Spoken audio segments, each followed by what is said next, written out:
कैसे हो भाई लोग दीदी लोग। आज पुनीत सर की क्लास में हम लोग पढ़ेंगे बहुत ही important topic crossing over. Crossing over क्या होता है देखते हैं। मियोसिस के दौरान मियोसिस फर्स्ट फेज में प्रोफेज फर्स्ट फेज के अंदर क्रोमोसोम के नॉन सिस्टर क्रोमेटिड्स आपस में अपने सेगमेंट्स को एक्सचेंज कर लेते हैं, जिसे क्रॉसिंग ओवर कहते हैं। अगर थ्योरेटिकली देखें तो crossing over is a exchange of segment between non sister chromatids of a homologous chromosome pair. इसका मतलब अब ये देखिए यहाँ पे कि यहाँ पर आपको जो दो क्रोमोसोम दिखाई दे रहे हैं, जो पेयर दिख रहा है, ये होमोलोगस क्रोमोसोम का है। होमोलोगस क्रोमोसोम वो क्रोमोसोम होते हैं जो एक जैसे कैरेक्टर्स को, एक जैसे जीन्स को कैरी करते हैं। एक ही क्रोमोसोम के दो क्रोमेटिड को हम सिस्टर क्रोमेटिड कहते हैं और दो अलग अलग क्रोमोसोम के क्रोमेटिड्स को हम नॉन सिस्टर क्रोमेटिड कहेंगे। जैसे सिस्टर एक ही फैमिली से बिलोंग करती हैं, वैसे ही सिस्टर क्रोमेटिड एक ही क्रोमोसोम से बिलोंग करते हैं। तो यहाँ पर ऑरेंज कलर का आपको एक क्रोमोसोम दिख रहा है और एक रेडिश कलर का दिख रहा है, तो ये दोनों क्या है? होमोलोगस क्रोमोसोम का पेयर है। अब इनके अंदर, एक के अंदर capital A capital B gene है और दूसरे में small A small B gene है, यानी जीन भी एक जैसे ही हैं, ठीक है। अब ये क्या आएंगे? पास में आएंगे और इनके बीच में सेगमेंट का एक्सचेंज हो जाएगा। सेगमेंट का एक्सचेंज हो जाएगा तो आप देखिए कि एक क्रोमेटिड जो ऑरेंज क्रोमोसोम है, उसका एक क्रोमेटिड पूरा ऑरेंज है, लेकिन दूसरा जो क्रोमेटिड है उसमें एक छोटा सा पार्ट ब्लू का आ गया।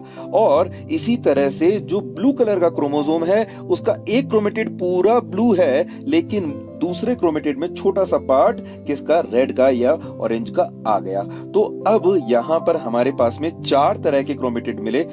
दो क्रोमेटिड तो एकदम अपने पेरेंट्स जैसे हैं और दो एकदम नए हैं, रिकॉम्बिनेंट हैं, उनको टूटकर दोबारा बने हैं।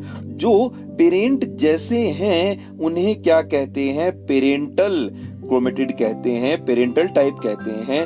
और जो टूट करके दोबारा बने हैं, रिकॉम्बिनेंट कहते हैं, उन्हें रिकॉम्बिनेशन से बने हुए हैं। जो क्रॉसिंग ओवर होता है उसमें एक एंजाइम बहुत इंपॉर्टेंट होता है, रिकॉम्बिनेज एंजाइम। क्रॉसिंग ओवर दोबारा बता देता हूं मैं आपको, प्रोफेज फर्स्ट की पैकेटीन स्टेज से शुरू होता है और डिप्लोटीन डाइकाइनेसिस तक चलता है। और फिर से एक बार रिपीट कर लेते हैं कि ओल्ड कॉम्बिनेशन वाले जो हैं क्रोमेटिड, उन्हें पेरेंटल टाइप कहते हैं, आधे ये होते हैं, और रिकॉम्बिनेंट जो होते हैं वो न्यू कॉम्बिनेशन वाले होते हैं, वो भी आधे होते हैं, यानी 50% पेरेंटल टाइप बनेंगे, 50% जो है रिकॉम्बिनेंट बनेंगे।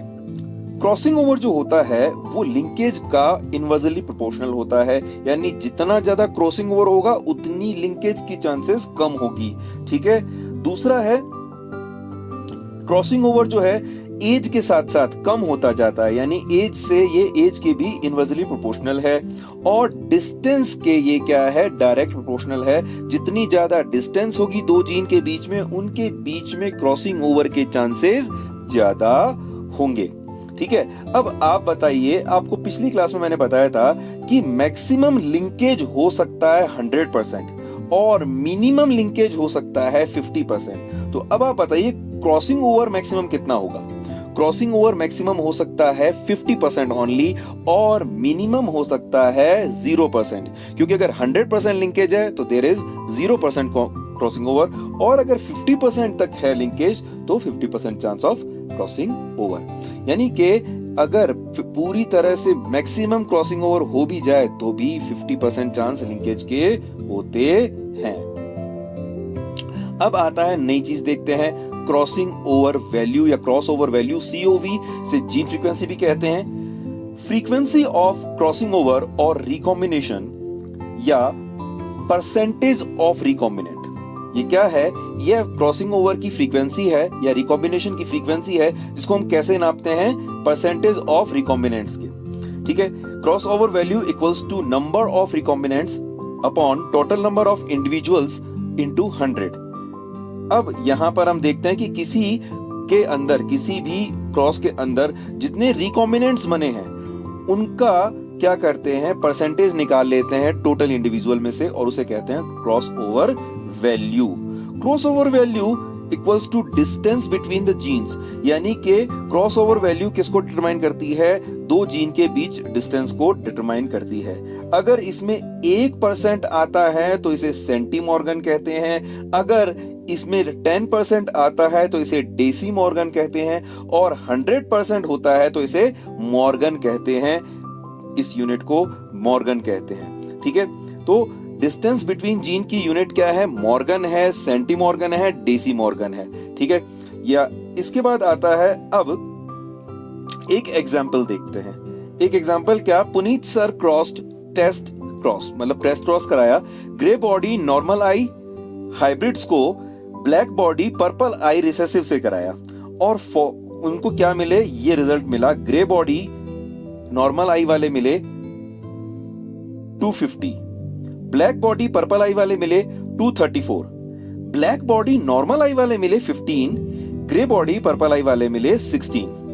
अब आप इनमें देखिए कि पेरेंट जैसे कौन से हैं। तो ग्रे बॉडी नॉर्मल आई और ब्लैक बॉडी पर्पल आई पेरेंटल जैसे हैं, पहले पेरेंट्स का क्रॉस कराया था वो बिल्कुल वैसे हैं। तो ये कितने हुए?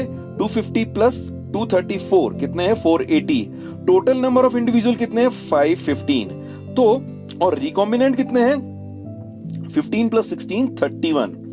तो क्रॉस ओवर वैल्यू क्या होगी? Number of recombinants upon the total number of individual into 100। तो 31 अपॉन 550 इंटू 100 आता है 6.2%। इसका मतलब इन दोनों जीन्स के बीच में डिस्टेंस कितनी हुई? 6.2 सेंटीमॉर्गन और मैप यूनिट।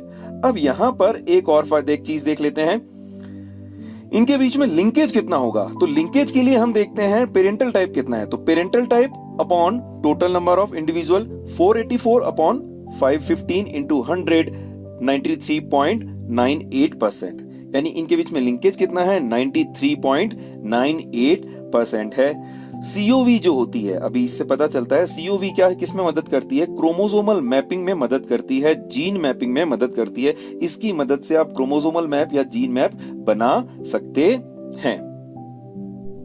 कोई भी प्रॉब्लम या डाउट होने पर मुझे यहाँ कांटेक्ट करें। Till then keep your body strong, mind strong and study strong.